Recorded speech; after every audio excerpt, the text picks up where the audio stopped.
मैंने पूछना था कि हमारे टीचर ने एक दफ़ा हमारे से स्कूल में सवाल किया था कि तुम लोग सज़ाए मौत के हक़ में हो या नहीं। तो मैंने कहा था कि मैं सज़ाए मौत के हक़ में हूँ, क्योंकि मैंने एक दफ़ा सुना था कि इस्लाम कहता है कि जान के बदले जान और कान के बदले कान।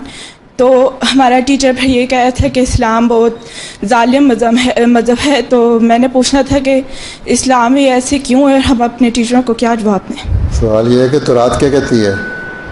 तौरात पहले तो उनसे कहो तौरात पढ़ो। ज़ालिम मज़हब तो यहूदियों का है जो हम तो छोड़ते नहीं।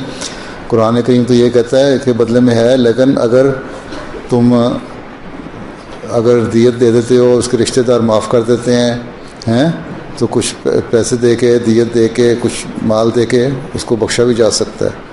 ठीक है, जिसने किसी को कत्ल किया वो ज़ालिम नहीं है, और उसकी सज़ा अगर उसको दी जाए तो वो जो हुकूमत कानून जो उसको सज़ा देता है वो ज़ालिम है।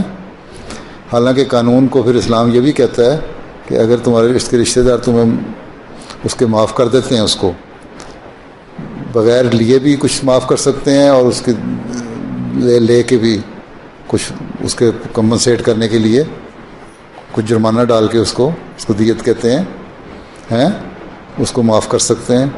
तो इस्लाम तो सज़ा देता है लेकिन साथ माफ़ी की भी बात करता है। इस्लाम सज़ा देता है लेकिन कहता है कि अगर इस्लाह बग़ैर सज़ा के हो सकती है तो इस्लाह करो। इस्लाम का कानून बड़ा बैलेंस कानून है। उसको कहो तौरात पढ़ो, पहले तो अपने यहूदियों को ज़ालिम कहो, फिर देखूँगा यहाँ जर्मनी में यहूदियों को ज़ालिम कह कर बचता है कि नहीं है। वो एंटीसेमिटिज़म का हो जाएगा कानून पास, है ना, हो जाएगा ना। किसी यहूदी को बुरा कहो तो मार देंगे तुम्हें, हैं। उसे टीचर को कहो तुम कहते हो तौरात दे दिखाओ, पहले तुम बोलो, पहले कुरान को उस बात बाद में करना, पहले तौरात की बात करो कि वो क्या कहता है। ठीक, डरने की ज़रूरत नहीं होती, कॉन्फिडेंस से पेश किया करो। जी।